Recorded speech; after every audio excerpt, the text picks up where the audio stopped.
Somewhere in the Midwest tonight, a farmer is having the best growing season of their career, and it might be exactly what puts them out of business. That's not a typo. In this business, a record harvest can be the most dangerous thing that happens to you all year, and almost nobody who gets into farming understands why until it happens to them. Picture it, 11 at night, October. One person, alone, sitting 40 feet up inside a combine that costs more than most houses. The machine is steering itself, GPS guided, accurate to less than an inch, swallowing 12 rows of corn at a time. A few generations ago, cutting this same ground by hand would have taken a full crew, sun up to sundown for weeks. Tonight, it's taking one person and about 6 hours. By every visual measure, this operation should be printing money. By the end of this, you'll understand exactly why it might not be, and why some of the richest people in the country have found a way to profit from this exact business without ever climbing into a tractor. Start with what large actually means here, because it's bigger than most people picture. Thousands of acres, 3, 6, sometimes north of 10,000, worked by one family and a couple of hired hands, using machines that have quietly replaced entire crews. A single planter seeds 24 rows at once, to the inch, without a hand on the wheel. None of that is free. A single new combine built to run a few thousand acres a season can cost $400,000 to nearly $1 million.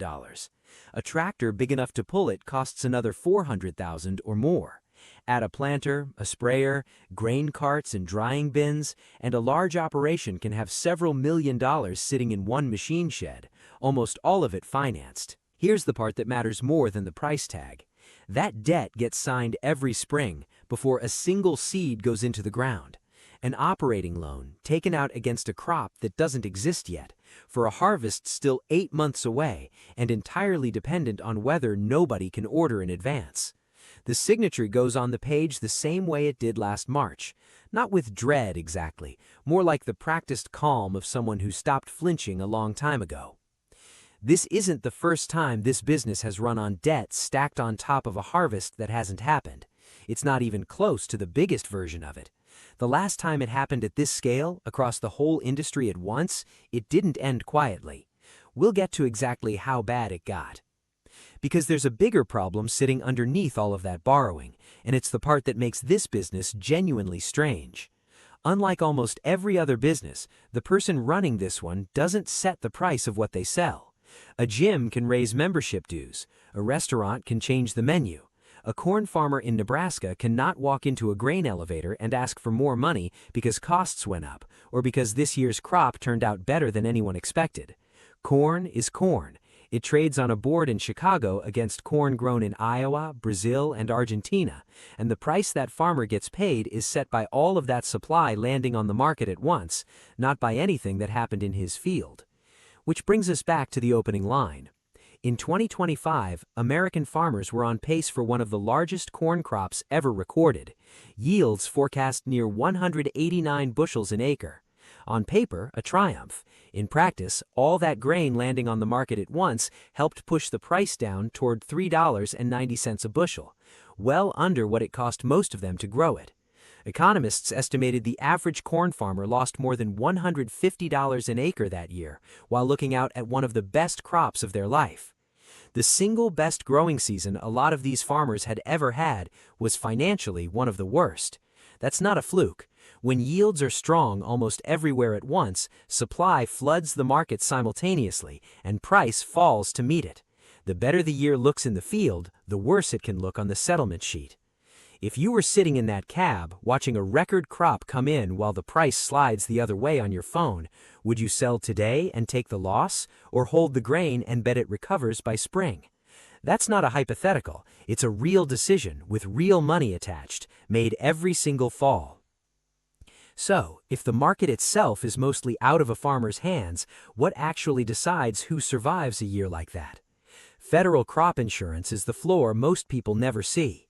It covers revenue collapses like the one above, not just weather, with the government covering roughly 60% of the premium on average. On a large, debt-financed operation, it isn't a bonus, it's closer to the foundation the whole thing stands on. Without it, a bad price year landing on top of a spring loan wouldn't just hurt, it could end things outright. The other lever is quieter, and it has nothing to do with growing more corn. A farmer with steel bins on the property can leave grain sitting through the winter instead of selling at harvest, when everyone else in the county is hauling a truck to the same elevator at once, driving the local price down even further just from the crowd.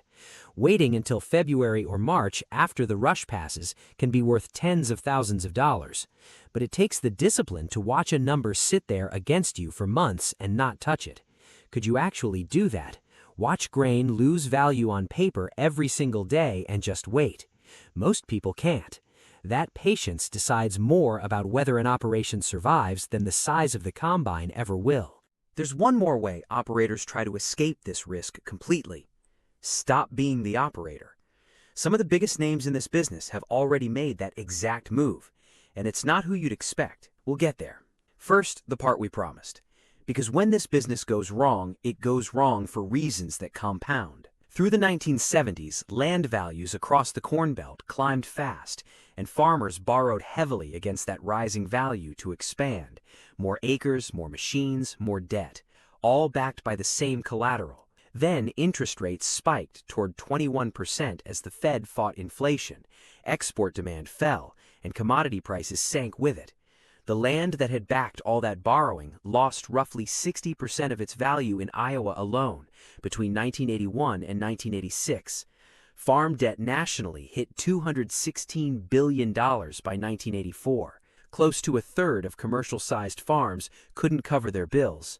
Tens of thousands of people lost land that had carried the same family name for 3 generations. Courthouse steps in Iowa and Nebraska saw more farm auctions in a single year than in the previous 20 combined. Neighbors standing at the fence line, not bidding, just watching. The debt, the land value, and the commodity price were never 3 separate risks. They were the same risk wearing 3 different names. And when the cycle turned, all 3 collapsed together. That history isn't a museum piece. Chapter 12 Farm Bankruptcy Filings, the category created for family farms after that exact crisis, rose 55% in 2024, then 46% again in 2025, the 3rd straight year of increases, driven by the same pattern underneath: falling receipts, rising costs, and debt that doesn't care whether the harvest was good.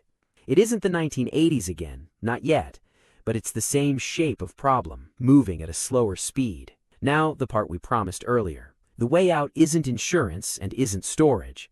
The largest private farmland owner in the United States isn't a farming family. It's Bill Gates. His investment group has assembled roughly 250,000 acres of active farmland across at least 17 states, corn and soybean ground in the Midwest, Delta cropland in Louisiana and Arkansas, wheat country in the Pacific Northwest. Gates isn't the one driving the combine. Asked about it directly, his answer was almost anticlimactic. No grand plan, just an investment team that found productive land worth owning. Publicly traded companies like Farmland Partners and Gladstone Land run the same playbook at a smaller scale, buying cropland and leasing it to the families who actually farm it. Here's why that split matters. A landowner collecting cash rent gets paid whether the tenant's corn sells for $4 a bushel or $6. They don't sign the spring loan.